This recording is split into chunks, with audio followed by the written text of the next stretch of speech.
Zero Malabar സഭയുടെ പുതിയ major arch ബിഷപ്പിനെ തിരഞ്ഞെടുക്കുന്നതിന് ഒരുക്കമായുള്ള പ്രാർത്ഥനയുടെ പൂർണ്ണരൂപം.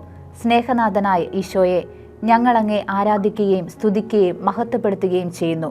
മാർ തോമാ ശ്ലീഹായുടെ പ്രേക്ഷിത പ്രവർത്തനത്താൽ സ്ഥാപിതമായ സീറോ മലബാർ സഭയെ നിരന്തരം വഴി നടത്തുന്ന അങ്ങയുടെ പരിപാലനയെ ഞങ്ങൾ ഏറ്റുപറയുന്നു. ഈ സഭയ്ക്ക് നേതൃത്വം നൽകുന്നതിനായി കാലാകാലങ്ങളിൽ അങ്ങ് നിയോഗിച്ച എല്ലാ പിതാക്കന്മാരുടെയും, പ്രത്യേകമായി കർദിനാൾ മാർ ജോർജ് ആലഞ്ചേരി പിതാവിൻ്റെയും നേതൃത്വ ശുശ്രൂഷകളെയോർത്ത് അങ്ങേക്ക് ഞങ്ങൾ നന്ദി പറയുന്നു. നിങ്ങൾ എന്നെ തിരഞ്ഞെടുക്കുകയല്ല, ഞാൻ നിങ്ങളെ തിരഞ്ഞെടുക്കുകയാണ് ചെയ്തത് എന്ന് ശിഷ്യന്മാരോട് അങ്ങ് അരുളി ചെയ്തിട്ടുണ്ടല്ലോ.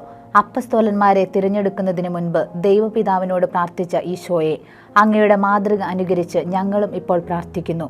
ലോകമെമ്പാടുമുള്ള സീറോ മലബാർ സഭയ്ക്ക് നേതൃത്വം നൽകുന്നതിന് വേണ്ടി പുതിയ മേജർ ആർച്ച് ബിഷപ്പിനെ തിരഞ്ഞെടുക്കാനായി ഒരുമിച്ച് കൂടുന്ന മെത്രാന്മാരുടെ സിനഡ് സമ്മേളനത്തെ അനുഗ്രഹിക്കണമേ.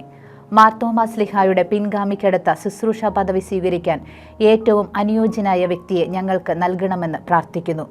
സെഹിയോൻ ശാലയിൽ ശ്ലീഹന്മാരോടൊപ്പം പ്രാർത്ഥനാ നിരതയായിരുന്ന പരിശുദ്ധ അമ്മേ, ഈ സിനഡ് സമ്മേളനത്തിൽ പരിശുദ്ധാത്മാവിന്റെ നിറവുണ്ടാകാൻ വേണ്ടി തിരുക്കുമാരനോട് പ്രാർത്ഥിക്കണമേ.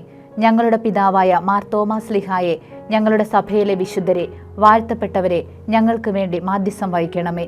ഈ പ്രാർത്ഥന 2024 ജനുവരി 13 വരെ എല്ലാ ദേവാലയങ്ങളിലും, സന്യാസ ഭവനങ്ങളിലും, സ്ഥാപനങ്ങളിലും വിശുദ്ധ കുർബാനയ്ക്ക് ശേഷവും കുടുംബങ്ങളിൽ സായാഹ്ന പ്രാർത്ഥനയ്ക്ക് ശേഷവും ചൊല്ലണമെന്നും സീറോ മലബാർ സഭയുടെ അഡ്മിനിസ്ട്രേറ്റർ മാർ സെബാസ്റ്റ്യൻ വാണിയപ്പുരയ്ക്കൽ വ്യക്തമാക്കി.